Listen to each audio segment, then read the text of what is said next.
धर्म से जुड़ने के सिवा कोई रास्ता नहीं है।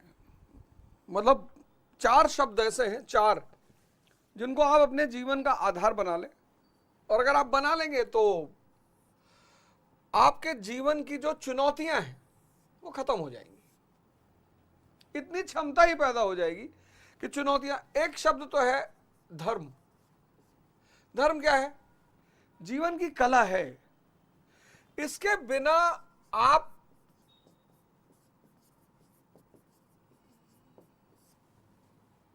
खुश तो रह सकते हैं, आनंदित कभी नहीं होंगे। और वो जो खुशी होगी ना, जो आप इसके बिना खुशी होगी, वो सीमित होगी। एक मन को समझाने वाली बात होगी कि मुझे कोई कष्ट नहीं है, मुझे कोई दुख नहीं है, ये नहीं वो नहीं है। लेकिन धर्म जीवन की कला है। इसका उद्देश्य ही है व्यक्ति को निम्नतम से उच्चतम की तरफ ले जाना। सारे धर्म, हिंदू, इस्लाम, ईसाइयत, बौद्ध, सब। एक तो इस शब्द को पकड़ लीजिए आप। दूसरा, प्राथमिकता, प्रायोरिटी। ये दूसरा शब्द आप पकड़ लीजिए, प्राथमिकता।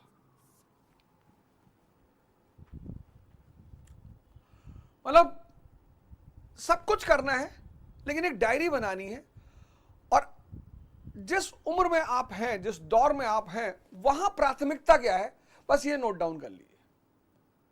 और उस प्राथमिकता के साथ समझौता मत करिए। यहां से शक्ति लीजिए, यहां से शक्ति, यहां से योजना, यहां से आप शक्ति लीजिए। और आपको शक्ति जहां से भी मिलेगी वो क्षणिक होगी।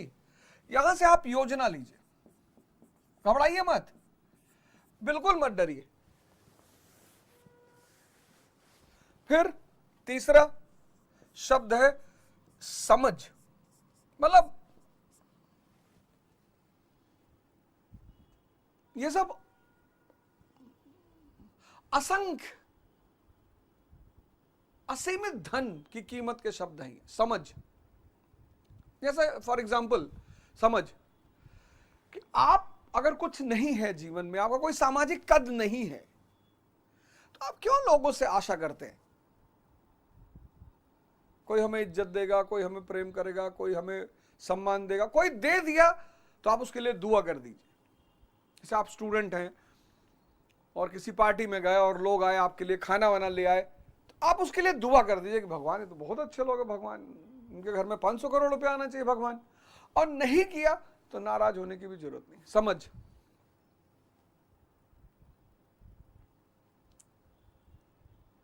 मतलब इतना कीमती ये शब्द है ना कि आपको पता नहीं क्या बना दे। आपकी 99% जो समस्याएं हैं वो इसके अभाव में हैं। और ये विवेक का परिणाम है। समझ, जैसे जैसे विवेक बढ़ेगा वैसे वैसे आपकी समझ भी बढ़ेगी। कोई दुखी है कि भाई मैं काला हूं, विवियन रिचर्ड भी है, बराक ओबामा भी है। कोई सोच रहा मेरी हाइट कम है, सचिन तेंदुलकर की है।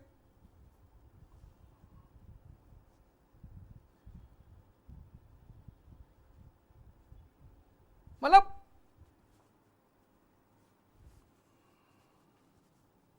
और चौथा शब्द है युद्ध।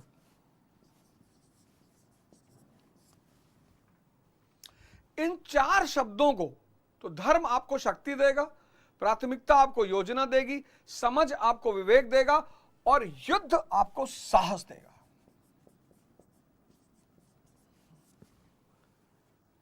पहले हम क्रिकेट खेलते थे, 8-8, 10-10 घंटे हम लोग खेलते थे, तो खेल से शक्ति पैदा होती थी।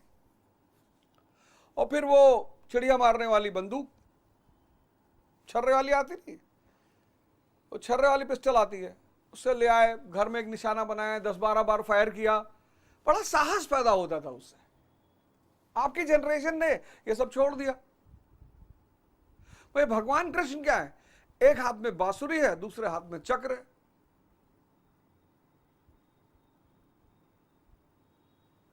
डॉक्टर अनुज सिसोदिया की एक लाइन है बड़ी प्यारी, मैं तो कभी उनसे मिला नहीं, डॉक्टर अनुज सिसोदिया जी से। लेकिन जब भी मैं उनसे मिलूंगा तो सही हृदय से उन्हें साधुवाद धन्यवाद दूंगा। क्या लाइन लिखी है उन्होंने, शायद उन्होंने ही लिखी है ऐसा मुझे लगता है, डॉक्टर अनुज सिसोदिया ने। युद्ध नहीं जिनके जीवन में वो भी बड़े अभागे होंगे। युद्ध नहीं जिनके जीवन में वो भी बड़े अभागे होंगे, या तो प्रण को तोड़ा होगा या फिर रण से भागे होंगे। युद्ध नहीं जिसके जीवन में, युद्ध नहीं जिसके जीवन में ये वो भी बड़े अभागे होंगे। आप मोदी जी को देखिए, 70+ लड़ रहे हैं, अब क्या जरूरत थी?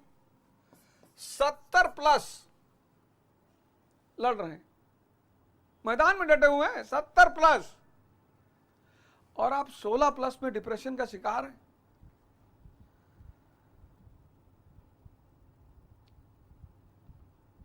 तो आपने प्रण तोड़ा होगा, और या फिर आप, अब जितने भी लोग 16+ हैं और डिप्रेशन का शिकार हैं, उन्होंने प्रण या तो तोड़ा होगा या लड़ने से भाग रहे होंगे। कौन सी लड़ाई, कौन सी? सुबह उठना चाहते हो, नहीं उठने दे रहा है मन, तो एक काम करो, उठ जाओ और दीवार में बैठ के सो। कह तो लेटेंगे तो नहीं, थोड़ा थोड़ा लड़ना शुरू करो। अब तुम सोचते हो कि लड़ाई मतलब सिर्फ बाहर जो तलवारबाजी होती है वही लड़ाई है क्या? थोड़ा थोड़ा सा अपने आप को बदलना शुरू करो। 6 घंटे का मत बनाओ, वो तुम 6 घंटे का मत बनाओ कि आज मैं 6 घंटे पढ़ूंगा, 10 घंटे नहीं। तुम सुबह उठो कि तो आज मैं 1 घंटे पढ़ूंगा, मन से पढ़ूंगा, और जितना पढ़ूंगा वो मेरे अंदर फीड होना चाहिए। अभी मैं फिर बिहार में था 25 तारीख को, 25 अक्टूबर। नहीं उठ पा रहे हो ना, 6 बजे उठो, 6 बजे का टारगेट बनाओ, छोटा छोटा युद्ध शुरू करो। 6 घंटे नहीं पढ़ पा रहे हो, कोई बात नहीं, 1 घंटा, 1 आवर, लेकिन ये तुम प्रण करो कि इस 1 घंटे में जो पढ़ूंगा उसको फिर ब्रह्मांड में कोई भी मुझसे पूछे मैं जवाब देने की स्थिति में रहूंगा। युद्ध नहीं जिसके जीवन में वो भी बड़े अभागे होंगे, या तो प्रण को तोड़ा होगा या फिर रण से भागे होंगे। बॉलीवुड के कलाकार हैं पंकज त्रिपाठी जी, सौभाग्य से हम दोनों आदमी की मुलाकात हुई पाटलिपुत्र की धरती। तो इन 4 शब्दों को, ये जो धारा बह रही है ना, इन 4 शब्दों को तुम यार डायरी में नोट कर लो। धर्म के बिना, धर्म उत्थान सिखाएगा। धर्म बड़ी प्यारी चीज है। भारत में अगर तुम पूरा साल अगर देखो, भारत के त्योहारों को अगर देखो, शिवरात्रि यानी ध्यान और योग के महागुरु, और ध्यान के बिना दुनिया कुछ है ही नहीं। अगर ध्यान नहीं करोगे तो मिर्जापुर के बाबूजी वाला हाल हो जाएगा। देखो दुर्गा पूजा में, दीपावली में गणेश और लक्ष्मी जी की पूजा होती है। जिसने अपने मन को जीत लिया, अब गणेश जी शंकर जी के बेटे हैं, विष्णु जी के बेटे थोड़ी हैं। गणेश जी शंकर जी के बेटे हैं और लक्ष्मी जी विष्णु जी की पत्नी है। जिसने अपने मन को जीत लिया, गण यानी इंद्रियां, ईश यानी भगवान, तो जिसने अपने मन को जीत लिया वो भगवान।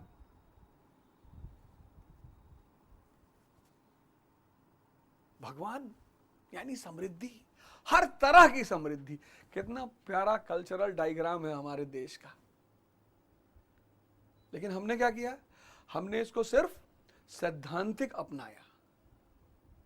बड़ी प्यारी चीज है ये, हर धर्म में है, हर धर्म में सारे कॉन्सेप्ट बड़ा प्यारा।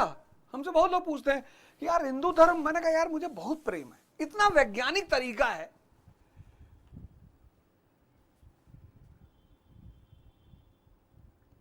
मुझे समझ में आता है तो मुझे प्रेम है। तो आप सबको इस दिवाली पे व्रत लेना है, प्रण, और आज से ले। मैंने कहा आज मैं सोचा लाइव चलेंगे इस प्रोग्राम में कि युद्ध नहीं जिसके जीवन में वो भी बड़े अभागे होंगे, या तो प्रण को तोड़ा होगा या फिर रण से भागे होंगे। क्या करिए? आलस्य का कर दीजिए, आलस्य का त्याग कर दीजिए, नींद का त्याग कर दीजिए, 4 घंटा बाहर बैठ के चाय पीते हैं उसका त्याग कर दीजिए, खड़ा होकर पढ़िए। ये जीवन रूपी महाभारत, इसका वर्णन करिए, भागिए मत। आप सब तो भाग रहे हैं। पंकज त्रिपाठी मौर्य होटल में काम करते थे। सोचो उस आदमी ने कहां मुकाम बना लिया अपना। युद्ध का वर्ण, अब भागना नहीं है। आज से इस बात की शपथ ले लीजिए, अब भागना नहीं है, न प्रण को तोड़ना, लेकिन शुरुआत छोटी छोटी। अगर 10 बजे सो के उठ रहे हैं तो कल 6 बजे उठ जाइए, 7 बजे उठ जाइए, कोई बात नहीं है। अब गलानी मत फील करिए। एक दिन में सारा परिवर्तन नहीं होगा। 21 दिन का टारगेट और फिर 21 दिन बाद उसको डबल, धीरे धीरे। फिर मन पर विजय पानी है।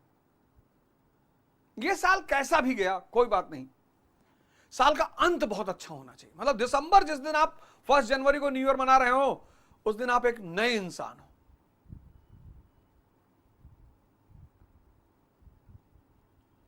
उस दिन आप एक नए इंसान हो, नए। और इस चार्ट को, ये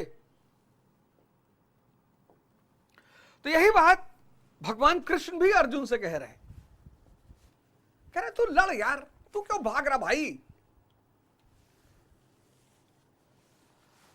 तुम क्यों भाग रहे हो। हम सबकी महाभारत है, हम सब अपनी अपनी महाभारत लड़ रहे हैं। हम सबके सामने कोई दुर्योधन खड़ा है, कोई दुशासन खड़ा है, कोई भीष्म पितामह खड़े हैं, कोई द्रोणाचार्य खड़ा है।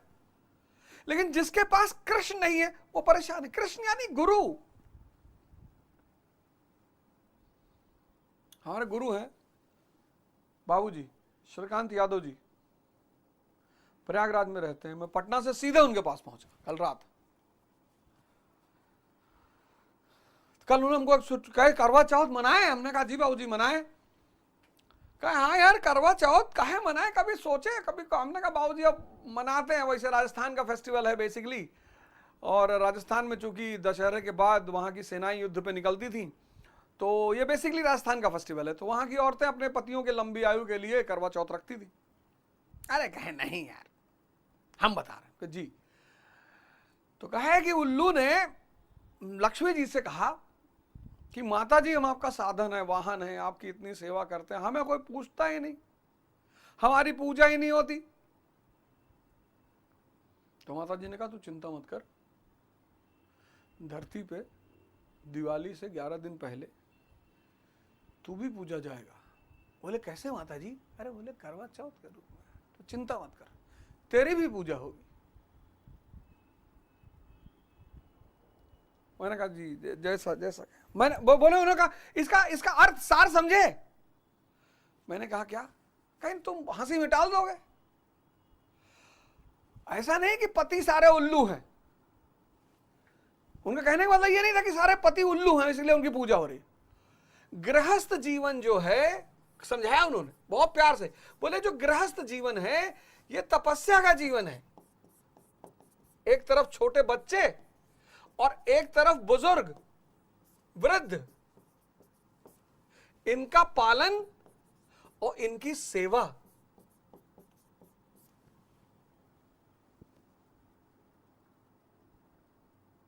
सेवा से क्या पैदा होगा? विवेक पैदा होगा। सबको आश्रम जाने की जरूरत थोड़ी है कि सब आश्रम पहुंच जाएं। गृहस्थ आश्रम बहुत है। उल्लू वो हैं जिन्होंने इसको मौज के लिए अपनाया है कि मजा बहुत आएगा, पालन और सेवा में आएगा। इसलिए तो ग्रह घर टूट रहे हैं, कॉन्सेप्ट बदल गया। भागो मत, जागो। भागो मत, जागो, सबके लिए रास्ता खुलेगा। तो 35वें श्लोक में भगवान कह रहे हैं भयाद्राण दुपरंत मत्स्यन्ते त्वा महारथा येषम चा त्वम बहुमतो भूत्वा यायश लाघवम। जिन महारथियों की निगाह में तू बहुत माननीय होकर अब तुक्षता को प्राप्त होगा, वे महारथी लोग तुझे भय के कारण युद्ध से उपराम हुआ मानेंगे। महारथी कौन? महारथी, हमने कई सारे प्यारे प्यारे वर्ड इस देश में निकाले, उसमें से एक वर्ड है महावीर,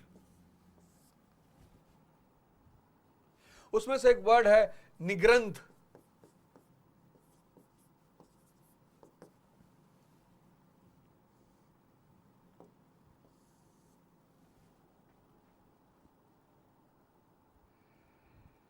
हमारे इस देश ने बड़ा कमाल का देश, और कमाल का अल्टीमेट,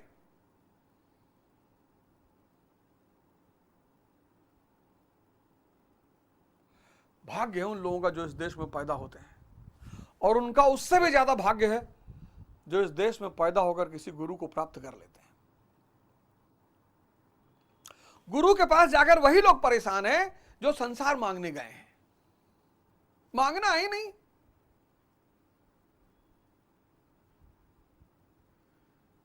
मांगना ही नहीं। भाई लड़के की नौकरी नहीं लग रही तो गुरु जी क्या करेंगे? और महारथी आप भी है। इसी प्रकार इतने ही परिश्रम से अविद्या की ओर खींचने वाले, बड़ी प्यारी बात, बड़ी प्यारी, अविद्या की ओर खींचने वाले काम, क्रोध, लोभ, मोह,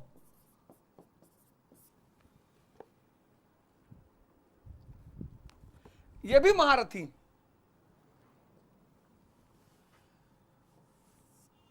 महारथी अविद्या की ओर खींचने वाले, ये भी महारथी। कौन? काम, क्रोध, लोभ, मोह। और जितना दिमाग मूर्छित होगा, हमको भी लगता था कि यार इससे बड़ा सुख तो जीवन में कुछ होगा ही नहीं। व्यक्तिगत बात बता रहा हूं।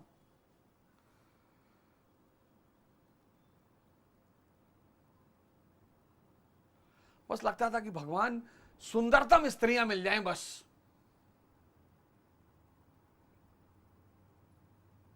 और क्रोध, ये सब मूर्छित मन के लक्षण, इनसे लड़ना है।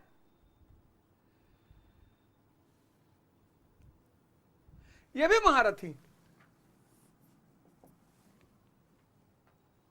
अब महारथी से महारथी तो लड़ सकता है,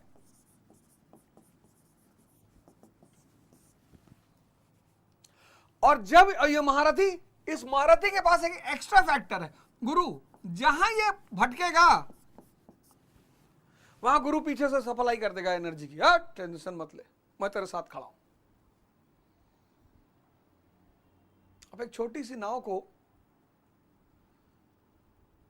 छोटी सी नाव 4 लोगों को बैठा सकने वाली, इलाहाबाद से बंगाल तक ले जाना है नदी में, हो सकता है रास्ते में पलट जाए, तो उसको एक बहुत बड़े स्टीमर से बांध दो। गुरु एक बड़ा स्टीमर है, जहाज है, जिसमें छोटी नौका बंधी तो जहां जहां गुरु जाएगा पीछे पीछे शिष्य भी पहुंच जाएगा।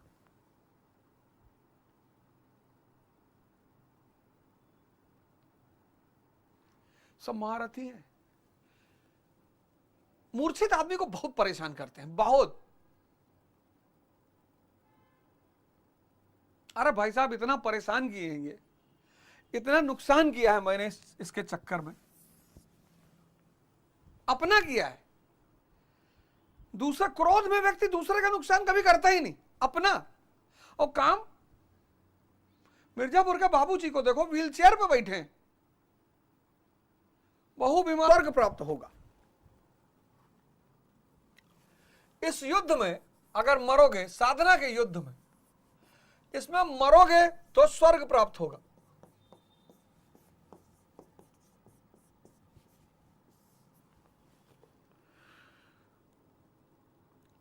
स्वर में विचरने की क्षमता रहेगी। बहुत अद्भुत लाइन है, इसको अंडरलाइन करके क्वेश्चन मार्क बना लीजिए। बड़ी अद्भुत लाइन है ये, बड़ी अद्भुत लाइन है। स्वर में विचरने की क्षमता हो रहेगी, श्वास के बाहर प्रकृति में विचरने की धाराएं निरुद्ध हो जाएंगी। बड़ी अद्भुत लाइनें हैं ये, दोनों पे क्वेश्चन मार्क बनाइए। परम देव परमात्मा में प्रवेश दिलाने वाली दैवी संपद हृदय में पूर्णता प्रभावित रहेगी, अथवा इस संघर्ष में जीतने पर महामाहिम स्थिति को प्राप्त करोगे। इसलिए अर्जुन युद्ध के लिए निश्चय करके खड़ा हो।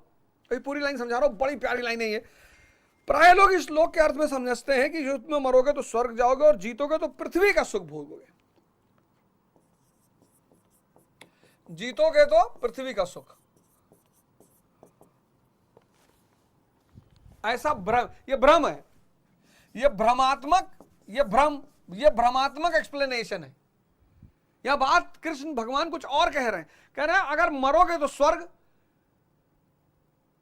और जीतोगे तो पृथ्वी का भोग। बहुत सारे लोग ऐसे एक्सप्लेन करते हैं कि युद्ध ऐसा है कि अगर धरती पर रह गए तो स्वर्ग का, धरती का भोग तुम्हारे पास रहेगा और मरोगे तो स्वर्ग मिलेगा। ऐसा कुछ नहीं है। किंतु आपको स्मरण होगा, अर्जुन कह चुका कि भगवान पृथ्वी ही नहीं अपितु तरलोक के साम्राज्य और देवताओं के स्वामीपन अर्थात इंद्रप्रभ प्राप्त होने पर भी मैं उस उपाय को नहीं देखता। सुनना, अर्जुन कह चुका है कि भगवान पृथ्वी ही नहीं, गौर से सुनना कितनी बड़ी लाइन है, फिर आगे पहली वाली लाइनों पे आता हूं। भगवान पृथ्वी ही नहीं अपितु तरलोक के साम्राज्य और देवताओं के स्वामीपन अर्थात इंद्रपद प्राप्त होने पर भी मैं उस उपाय को नहीं देखता जो इंद्रियों को सुखाने वाले मेरे शोक को दूर कर सके। अरबों रुपए की लाइन है। वो कह रहा है यार मैं स्वर्ग का ये पृथ्वी भोग करके करूंगा क्या, जब ये इंद्रियों को सुखाने वाले मेरे शोक को दूर कर सके। बुद्ध ने क्या देखा? बीमार आदमी देखा, इंद्रियां निष्क्रिय हैं। बुद्ध ने क्या देखा? डेड बॉडी देखा, इंद्रियां निष्क्रिय हैं। बुद्ध ने क्या देखा? बुजुर्ग देखा। अगर इंद्रियों पर ही जियोगे और इंद्रियों का अति भोग करोगे तो 50-60 के बाद आईसीयू के अलावा कोई जगह बचेगी नहीं। बहुत बुजुर्ग परेशान होते हैं। जो गौर करना, आपने साधना शुरू की और शरीर का समय पूरा हो गया तो बीज का नाश नहीं होता। देखो पहली लाइन में क्या लिखा है, इस युद्ध में मरोगे तो स्वर्ग प्राप्त करोगे। स्वर में विचरने की क्षमता रहेगी, स्वर में विचरने की।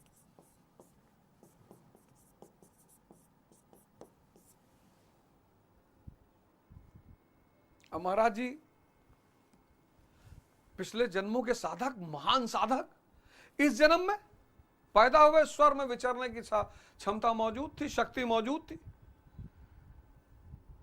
अड़गन महाराज को आप देखो, जितना जो वो एक पूर्व ताकत लेकर जन्म ही लिए थे, पुराने साधक थे। आदमी आश्चर्यचकित हो जाता है कि यार घर द्वार छोड़ दिए कैसे। करने की क्षमता, आपकी श्वास जागृत रहेगी। लिखा उन्होंने, श्वास के बाहर प्रकृति में विचरने की धाराएं निरुद्ध हो जाएंगी। ये जो श्वास, ये जो आपका मन बाहर भागता है, ये बाहर नहीं भागेगा। साधना अगर शुरू कर दी तो स्वर में विचरने की क्षमता, चैतन्य मौजूद रहेगा और श्वास जो बाहर प्रकृति की तरफ ले जाती है, ये भी ले ले, स्त्री ले ले, पुरुष ले ले, गाड़ी ले ले, मकान ले ले, ये सब अगले जन्म में आप वही शक्ति लेकर परम देव परमात्मा में प्रवेश दिलाने वाली दैव संपत्ति हृदय में पूर्णता प्रभावित रहेगी। दैवी संपद मतलब वो आप पैदा जब होगे, दैव संपद, हृदय में प्रवाहित दैव संपद, वो खाता बंद नहीं होगा। यही बात आगे भगवान यहां कह रहे हैं कि श्री कृष्ण ने बताया कि क्षेत्रक के संघर्ष में यदि शरीर का समय पूरा हो जाता है और लक्ष्य तक नहीं पहुंच सके तो स्वर्ग प्राप्त करोगे, अर्थात स्वर में ही विचरण करने की क्षमता प्राप्त कर लोगे। दैवी संपद में ढल जाएगी और इस शरीर के रहते रहते संघर्ष में सफल हो जाते हो तो महिम, सबसे महान ब्रह्म की महिमा का उपभोग करोगे, महामाहिम की स्थिति प्राप्त कर लोगे। जीतोगे तो सर्वस्व, क्योंकि महामाहिमित्व को प्राप्त होगे, और हारोगे तो देवत्व। मतलब अगर अगर मुक्त होने से पहले शरीर छूट गया तो देवत्व, ये सारी शक्तियां मौजूद रहेंगी, इसी को देवत्व कहा गया है। अगर जाग गए, निर्वाण को प्राप्त कर लिया, मुक्ति मिल गई, तब तो ब्रह्म महामाहिम। और अगर बीच में शरीर छूट गया तो देवत्व, क्योंकि ये जो चीजें डेवलप हो जाएंगी, ये फिर अगले जन्म में आपकी धारा को वही से शुरुआत। जैसे कक्षा साधना स्पिरिचुअल वर्ल्ड में कक्षा 8 में डेथ हो गई, तो अब अगले जन्म में फिर नर्सरी में नाम नहीं लिखाना पड़ेगा, अब 9th से शुरू होगा।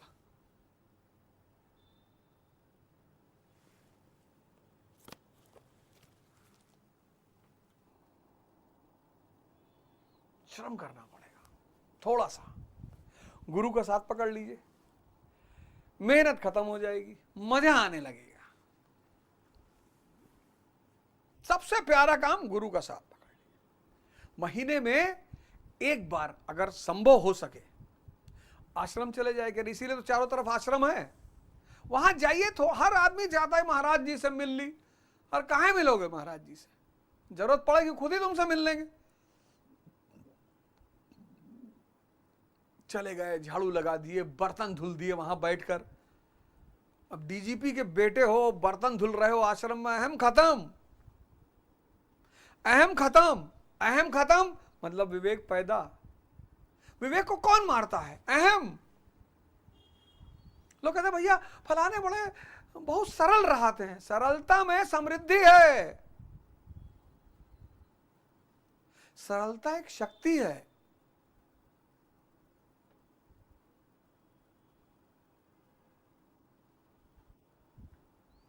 सरलता एक शक्ति है, शक्ति।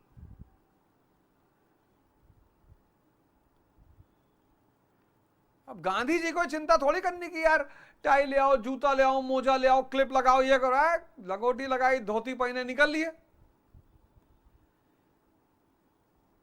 विवेक का दुश्मन है अहम, मैं।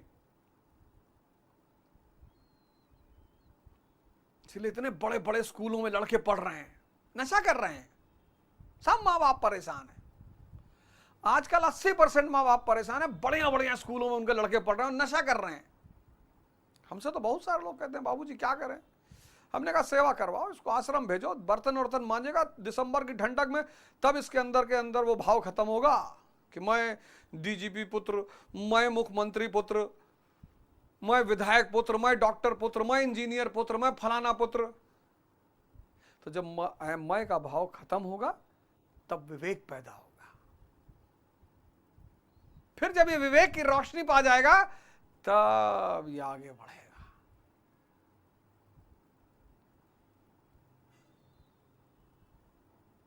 तो आप सब लोगों को धनतेरस की बधाई, दीपावली की बधाई। हो सकेगा, त्योहार का मौसम है, हो सके जितनी आपकी क्षमता हो 150 रुपया किसी को दे दीजिएगा। दिखा के मत दीजिएगा और बता के मत दीजिएगा।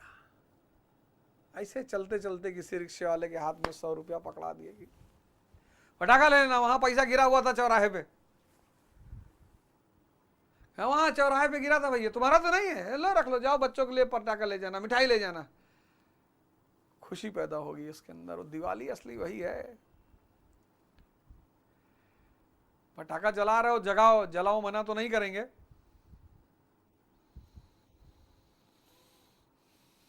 लेकिन कोशिश करना कि जो वो वाले पटाखे आते हैं ना, कौन से क्या बोलते हैं, कौन से पटाखे हैं भाई, प्रदूषण फ्री पटाखे आते हैं आजकल, तो प्रदूषण फ्री पटाखे भी आते हैं, कोशिश करना उसको खरीदना। तो बहुत अब तो झड़ी लगी हुई पटाखों की, प्रदूषण फ्री पटाखे आते हैं, तो कोशिश करना उनको खरीदना। और जान लो 1000 रुपए का पटाखा खरीदने जा रहे हो तो उसमें से 100 रुपए निकाल लेना, 900 का खरीद लेना यार, क्या दिक्कत है। किसी घर में तुम्हारी वजह से 100 ग्राम मिठाई चली जाएगी।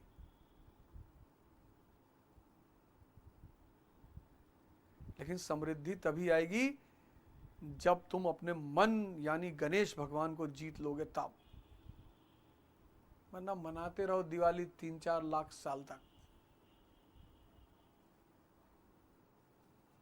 और साधना, इस दिवाली में प्रण करो कि अपने अंदर के दीपक को जलाएंगे। आत्म दीपो भव।